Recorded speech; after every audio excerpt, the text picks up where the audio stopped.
Ladies and gentlemen, welcome to Mind Interventions Australia. Today I want to take you on a journey. I'm going to share some stories with you. I'm going to instill some hope in you. I'm going to try and elicit your dreams and try and determine some achievements and establish some goals. So let me ask you this. What mental image do you have of yourself? How do you really see yourself? Like, when you think about yourself, what do you think about most? Because the way you see yourself is going to determine what you're capable of achieving. And the bottom line is that you'll never be able to outperform your personal self-image. In other words, whatever you believe you are, whatever you believe you can do, whatever you think or choose to think of most often is going to be the limit of your possibilities. Because if you don't think you're good enough to do something, if you don't have enough faith in yourself, if you don't believe in yourself, if you don't have enough self-esteem, self-worth, or self-respect, then you're not going to be able to achieve anything beyond what you've already achieved. So if we want to live in a world of fulfillment, I want you to think about this. In order to have a fulfilling career, a fulfilling life, a fulfilling relationship, whatever it is, then you're going to need to entertain 6 fundamentals. Those 6 fundamentals will determine whether you are actually living a fulfilled experience in that particular area of your life. And this will work for any area of your life. So if you want to look at career, business, finances, romance, relationships, health, well-being, sport, recreation, vacations, doesn't matter what you apply it to. If you really want to know whether you're meeting your level of expectation in terms of fulfillment, then there's 6 things you need to ask. And those 6 things are, you need to know that whatever you're doing gives you a sense of certainty. It gives you a sense of assurance that what you're doing is the right thing, that what you're doing is achieving everything you want to achieve, and it's going to give you the result that you're looking for. So it gives you peace of mind. The second one is a sense of significance. You have to feel significant in what you're doing. In other words, you have a sense of importance, you have a place, you have a purpose. And if you have that significance in place and you're achieving that in those respective areas of your life, then you can be confident that you will have not just the certainty, but you'll have the significance. So remember, first one was certainty, which gives you that peace of mind. The second one is significance, which gives you that belief, that awareness that everything's in the right track and heading in the right direction. Because the third element to having a fulfilling life, or any element of your life, is to have a sense of variety as well. You need to have a sense of variety in your life that keeps things interesting and keeps things mixed up and keeps you searching for possibility and keeps you curious and keeps you interested and keeps you stimulated. Because without that variety, you're never going to be able to have any more than what you've already got. It's that simple. The fourth step is growth. We all need to experience growth. Doesn't matter what it is, personal or professional. If you're not growing, then you're slowly dying. You're slowly disintegrating. You're reducing in your potential, in your capacity, in your ability, in your opportunities, in everything that happens in life. So it's really important that you understand that not to have growth is to either be stagnating or literally dying. The fifth one is contribution. You need to make sure that you feel like you're contributing to something, to someone's life, to someone's enhancement, to a cause, to a need, to a purpose, to something that matters to you. Because if you're not experiencing any sense of contribution, then you've lost that purpose that we talked about earlier. And if you don't have that sense of purpose in your life, then you're not going to be able to get the things that you really want. So the last and final one is the sixth one, which is about love and connection. And it's generic in the sense, and we're not talking about love in just relationships, we're talking about feeling connected to someone, feeling important, feeling compelled to want to be with someone, share with someone, enhance their life, to create advantage and benefit and feel connected to them. And if you can go through this checklist and look at any area of your life and go, yes, yes, yes, yes, yes, yes, yes, to all of them, then without doubt, you're in the right place. But what you find is most often that when you go through it in, say, life, if you say, do you have a sense of certainty in life, sense of significance, sense of variety, growth, contribution, love of connection, you'll quickly realize that there's a lack in there, and that's contributing to why you feel the way you do, which we're going to talk about in a minute. Now, there's 3 critical questions you have to ask yourself. And those 3 critical questions are: 1, how does your inner self-image impact your life? How does it impact your life? We're going to talk about that in a minute, because your self-image, as we said before, cannot be outperformed by your expectations. So your self-image is going to be the ceiling for what you're able to achieve at this point. And the only way to change that is to change your self-image. The second question we need to ask is, how was your self-image formed? Think about that for a moment. How was your self-image formed? Because most people don't have any idea. In fact, most people don't even ask the question. But in reality, it was formed. It was created. Those habits, those behaviors, that mindset has all been established through the process of time, situation, circumstance, events, experience, and indoctrination of different thoughts, different rules, different behaviors, hanging around in social groups. All these things contribute to the development of your self-image. And thirdly, how is your self-image changed? Which is the most critical thing we need to understand, because if we don't change the self-image, then we're not going to change the results we get. The only way we're going to get better results or change the results that we're getting is to change the self-image. So it's a bit of a paradox. So you have to decide in your own mind that what you want is not achievable given the state of mind that you have, or the mindset you have, or the self-image that you have, or the level of self-respect you have, or the level of self-worth that you have. It won't get you there. Wanting, wishing, desiring won't do it. You have to go through a mindset transformation. So what we're really saying here is that results reflect your mindset, your reality, and indeed your values. So it shows us who you are. Well, if you look around you, you look at your life, some people live in opulence, some people live in poverty, some people live on the breadline, some people are renting, some people have mortgages, some people just pay their bills when they're overdue, some people pay them up front, some people are in credit. So there's so many variables in there, and those variables are not by accident. That's by mindset.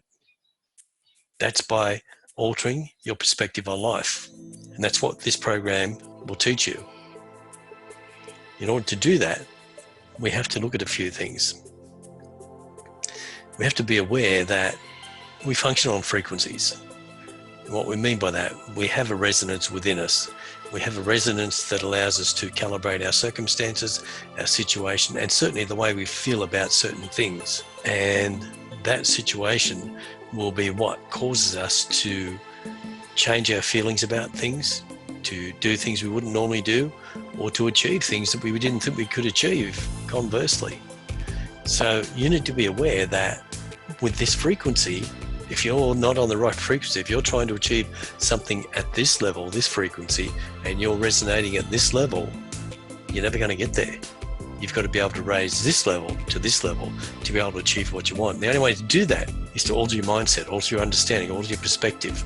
And what we're talking about here is paradigms, or establishing new behaviors, new habits, because normally it's those paradigms that limit us, that really keep us locked in this place of poverty, lack, limitation, because we don't know any different. And it's like programming yourself, programming a computer. Once you put the program in, it will run automatically. It's a cybernetic. It's a bit like when a plane takes off from Sydney to LA. It doesn't just fly straight to LA, it calibrates all the way. There will be changes, there will be variations, there will be wind shifts, there will be turbulence, there will be things that knock it off course. And in order to stay on course, that cybernetic mechanism, or that paradigm in our case, is what's going to keep bringing you back. And it's going to keep bringing you back until you arrive spot on time and spot on your location where you need to be, in this case, LA. So it's really important to understand that paradigms are the reflection of what your inner thinking is at a subconscious level. In other words, you're not even aware of it. But they can also be responsible for everything that you lack, for everything you haven't been able to achieve, for everything you haven't got. And it's not until you change these will your life begin to be seen differently, and your results will not change until you change those paradigms, those habits, those behaviors. So how do you do that? Well, you do it by having a deeper understanding. You do it by having a deeper level of awareness. You do it by having knowledge and experience.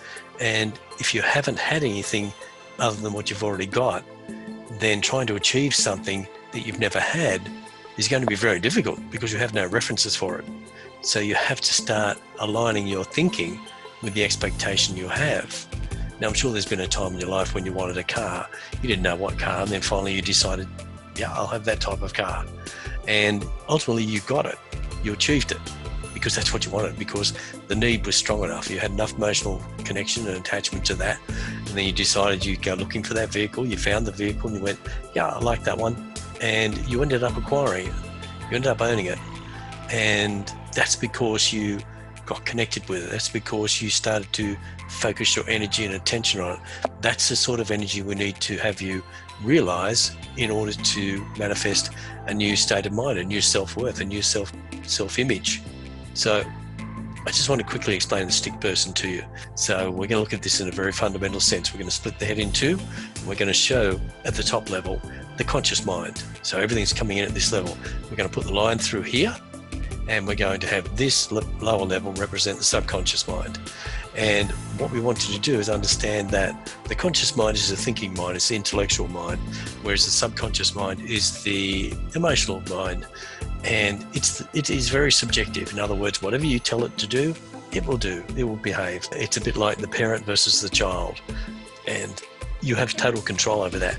By processing your thoughts at a higher level, you can alter the way you think and behave. And the way we do that is we have receptors, which are represented by things we can see, hear, smell, taste, and touch. And we process those sensations through these filters into our subconscious mind. And once it's in our mind, it becomes an idea. We've captured an idea. And with that idea, we simply process it with our higher faculties. Now, what does that mean? Well, in other words, we use our higher faculties to determine or reason if it's going to be of value to us, because there's only two reasons we're going to use it. Two reasons that we will or won't use it. It's either going to be to gain pleasure or to avoid pain. And if we can do either of those by processing the new thought and incorporating that thought, then we're going to be quite satisfied with the result we get.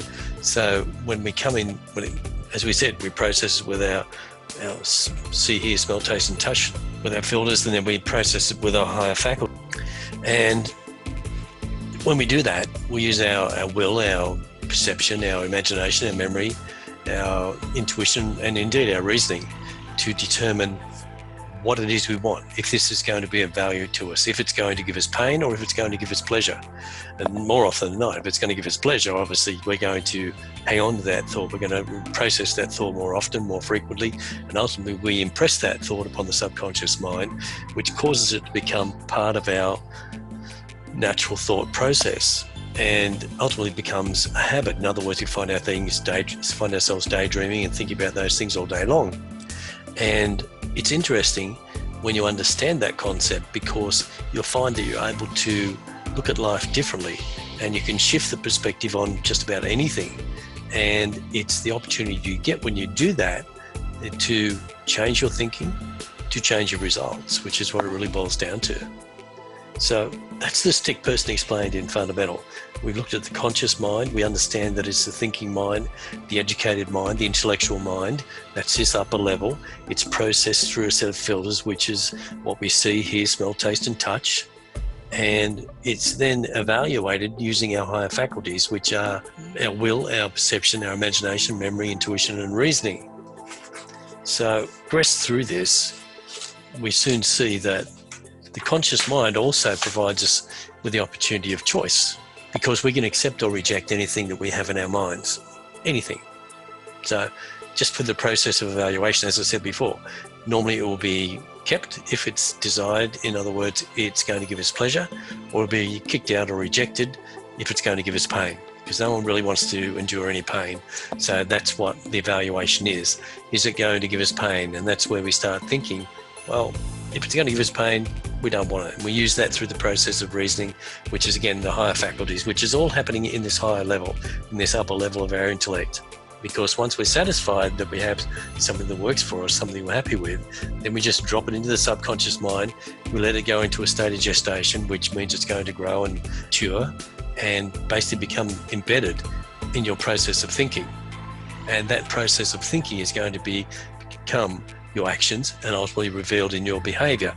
That behavior is going to yield a set of results. Those results will be the reaction you get. That reaction will be the result of your thinking. Make sense? So we then want to look at the subconscious mind, because the subconscious mind is where the behavior lives. That's where the programming is embedded. That's where our instructions come from, even if we don't know that, because the subconscious mind must accept any instruction, order, or idea that it is given from the conscious mind. The conscious mind embeds those thoughts through the process of repetition, and it allows us to become aware that there are things that we truly desire, but it's not an intellectual awareness, it's an emotional awareness. And that emotional awareness is what gets us all excited and gets us inspired and gets us moving towards the thing that we want, because we have emotional connection to it, a deep emotional connection. And that's what allows you to have and do and be the things you want. So it can't reject, which is really important, because if you're going to keep thinking bad thoughts, if you're going to keep thinking depressive thoughts, if you're going to keep thinking dark, black thoughts, then that's what's going to be growing inside your subconscious mind. And that will manifest into something quite unpleasant, something you're not going to work, and certainly something that we spoke about earlier, which is not going to tick those 6 specific elements of your life, because it's a dark thought is not going to give you a sense of certainty, significance, variety, growth, contribution, and certainly no love and connection in that. So when you contrast it against that evaluation, you quickly realize that it's not going to go anywhere. It's not going to do anything.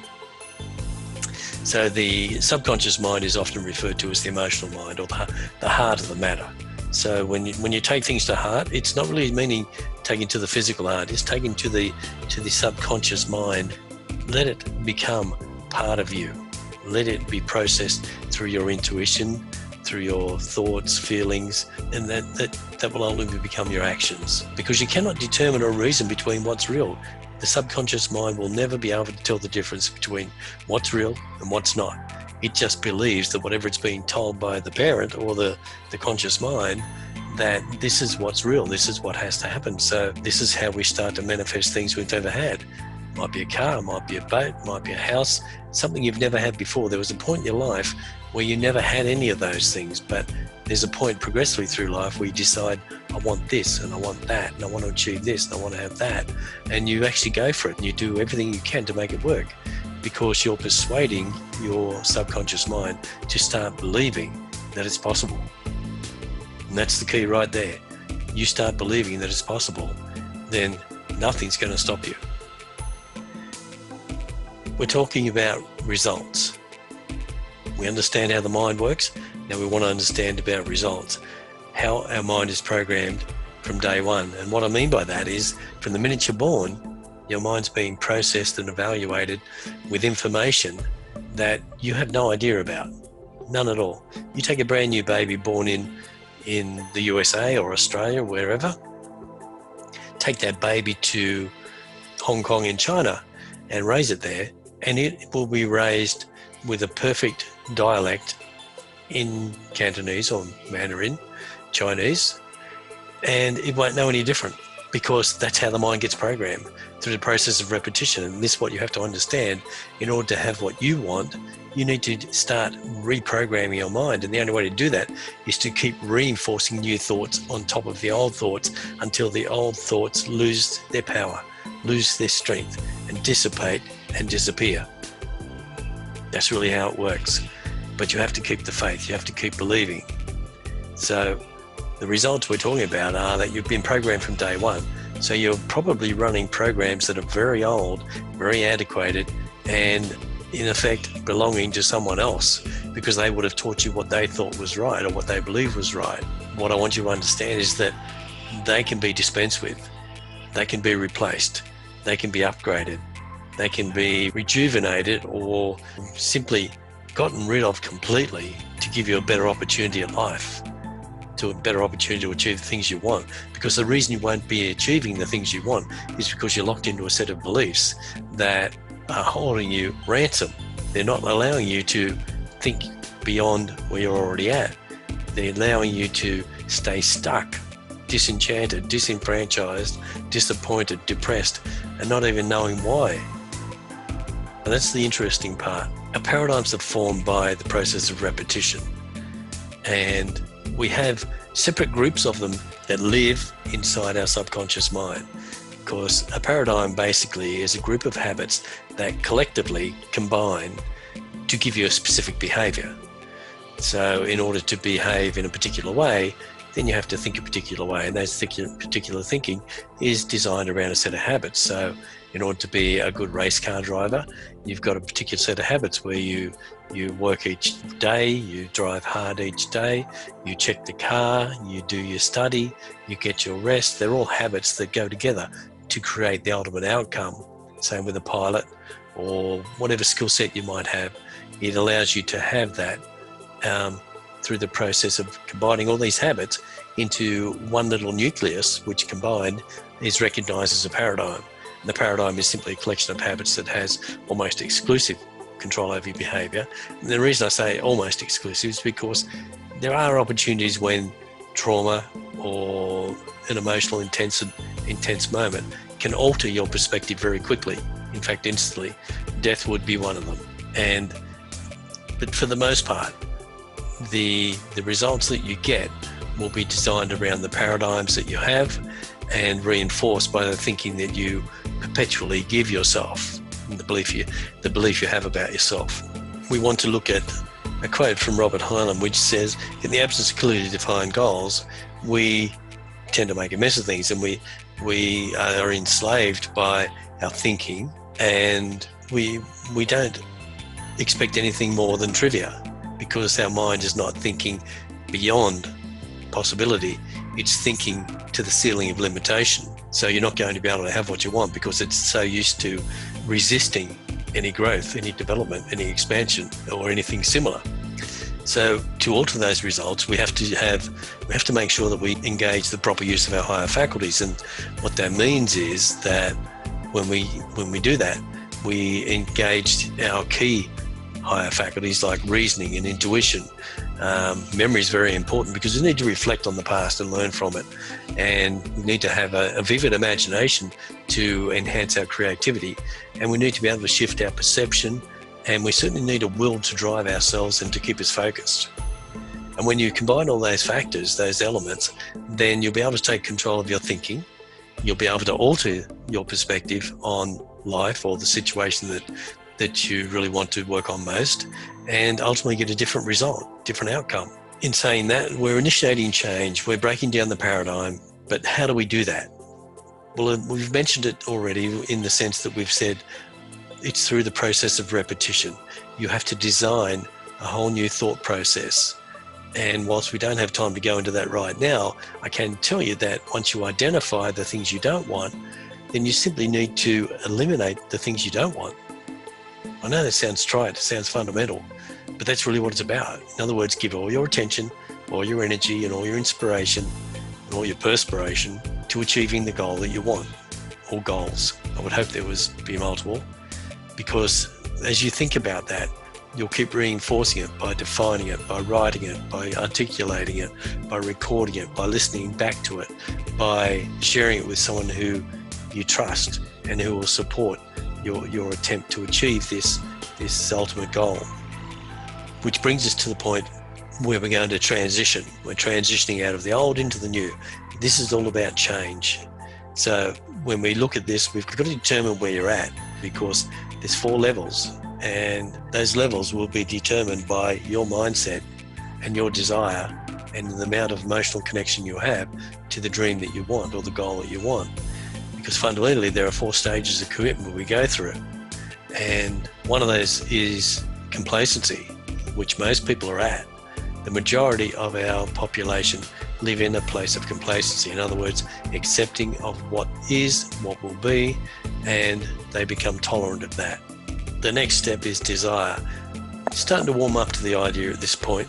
You're starting to think, well, the dreams are nice, and I like the idea of this, I like the idea of that, and having that would be nice, and achieving this would be great. And you start to get an emotional connection, because the third step is motivated.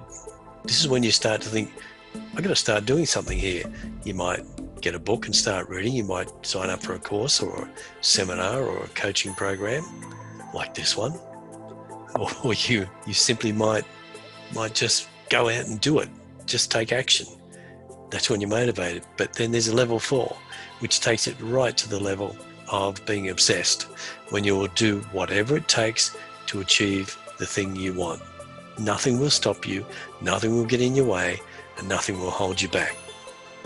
We want to talk about cybernetics, because the best example of cybernetics, which is what we spoke about, the plane leaving from Sydney to go to LA, we said that the cybernetics are what keeps it on course. Even when it's knocked off course, the cybernetics are what bring it back on course. So in this case, it's a bit like the GPS. It gives us a track to follow, but more than GPS, it actually runs like an autopilot. You go off course, it pulls you back on course. And this is what we've got to educate our conscious mind to be doing, to encourage the subconscious mind to not be persuaded to fall back into old habits or bad habits that are going to be non-productive, disabling, and destructive to your outcomes.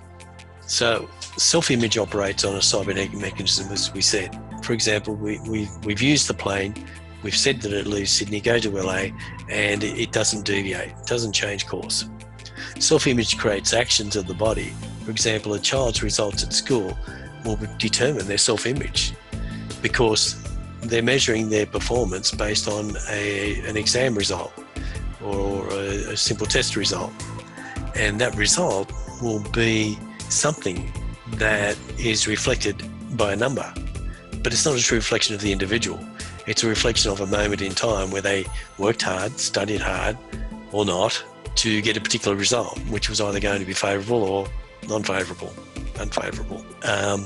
We find the same with salespeople. Salespeople tend to work hard, and if they are good for, say, $300,000 worth of sales a year, and in the first 6 months they do $200,000 worth of sales because they've had a good run, they will still do $300,000 at the end of the year. They won't do $400,000 because their cybernetic mechanism says to them, no, you're not used to performing at this level.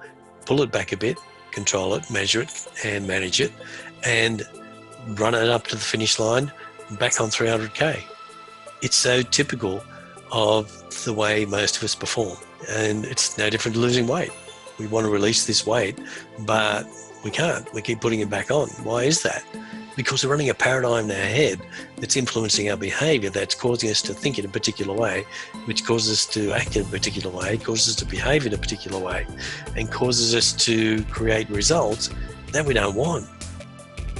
Then we see the results we don't want, we process those through our intellectual mind, and we go, my God, that's so horrible, that's no good, that's not what I want.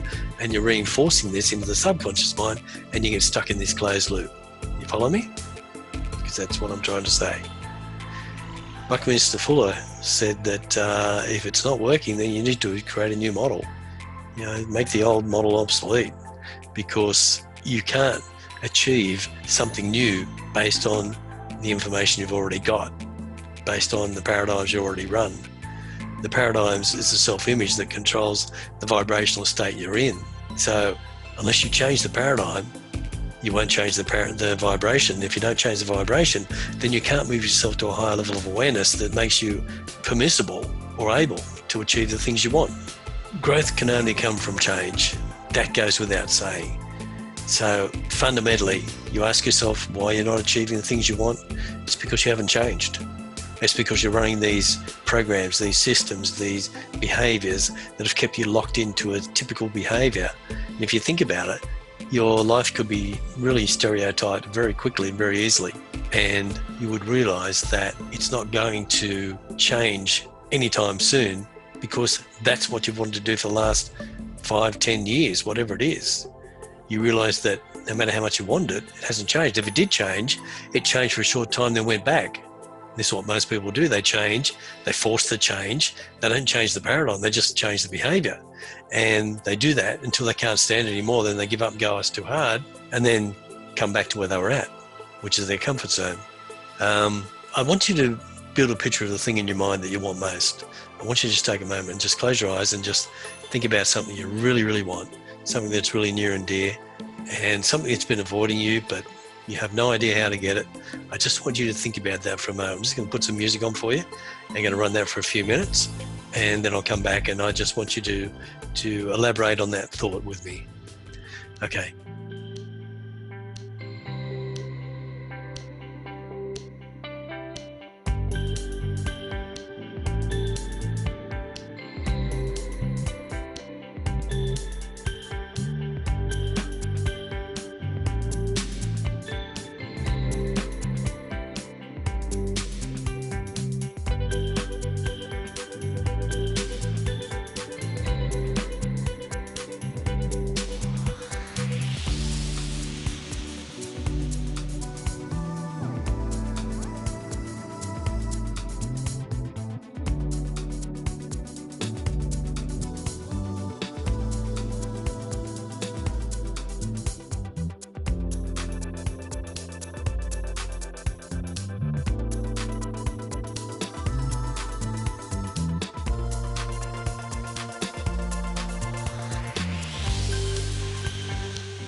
So then we go into a quote from H.L. Hunt.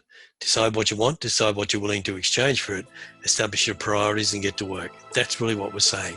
You've just had the thought. You've just had the idea. You've just created the concept.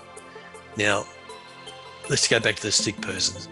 In order to explain strong discipline and clear direction, then you need to be fully aware that the information coming in is going to be determining the quality of your thinking. So if you're in a bad environment and you're constantly taking in bad energy, then it's going to be processed as best it can, but it'll still be bad energy.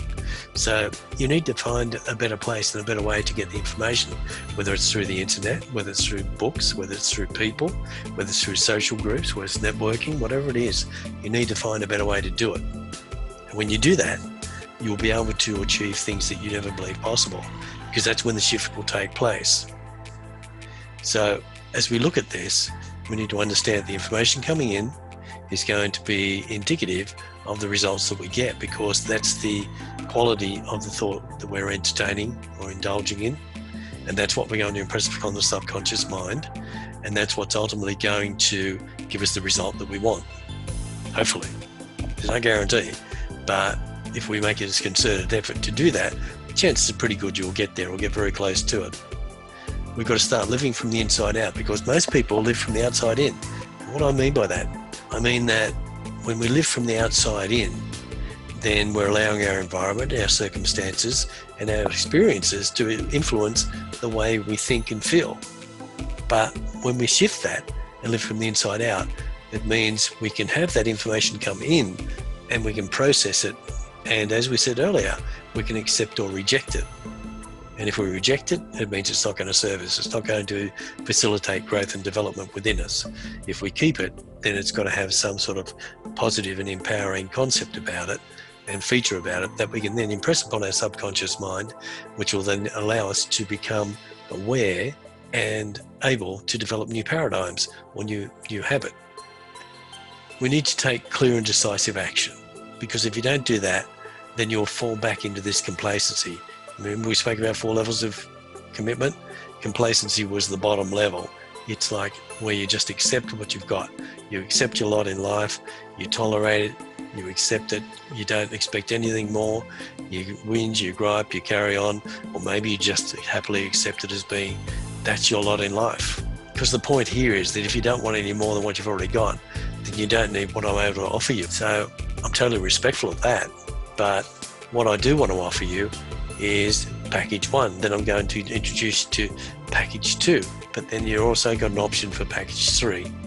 And these 3 options are going to give you the opportunity to start the process, to start your change, to start your transformation, to start your new level of accomplishment, to achieve the dreams you want, to start engaging your mind in a positive and empowering way like never before. And along with that, you're going to have my support and my action as an accountability partner to ensure that you continue on track, you stay on track, and every time you come off track, I'll nudge you back on track. So there's a lot to be gained from this, there's a lot to be considered. You want to change your life? Then make the commitment today. You don't want to make a change? Then I totally respect that, because you don't have to change a thing. And you might be happy with your situation right now. Even though you might be dissatisfied, you might be content to say, well, it's not as bad as going the other way, or I don't have to compromise anything, I don't have to lose anything. It'll all be based on your reasoning, and your reasoning is based on your paradigms. So if you don't want it, you don't have to have it. But if there's anything niggling inside of you saying, if I only had a bigger house or a nicer car or some money in the bank or a better relationship or whatever it is, then this is your opportunity to change that. You need to invest in yourself. You need to change your circumstances, change your thinking, and ultimately change your results. And that's what I'm willing to do for you. And I'm willing to engage your mind and teach you everything you need to know about altering your mindset, shifting your perspective, creating new understanding, achieving new goals, and demanding more from yourself than you ever have before. Because this is not a take you by the hand and lead you. This is like, you've got to do this. You've really got to earn your stripes. You've got to step up. So if you're not prepared to do that, then this is not for you. But if it's something you believe you want, and even if you're struggling to get there, talk to me about it, because I'll help you understand if you're ready now, because you may not be ready. But if you are, I can certainly take you to the next level. I want you to leave you with that thought, and I want you to consider what life would be if you just accepted some of these possibilities. And I want you to think about how a little shift in your perspective can create such a huge shift in your life. It can alter everything around you. It can give you the things you never believed you could have before. I want to thank you for your time, and I want to thank you for staying with me through this webinar. And I look forward to talking with you very soon. I'm Christopher Shaw. I'm wishing you continued success.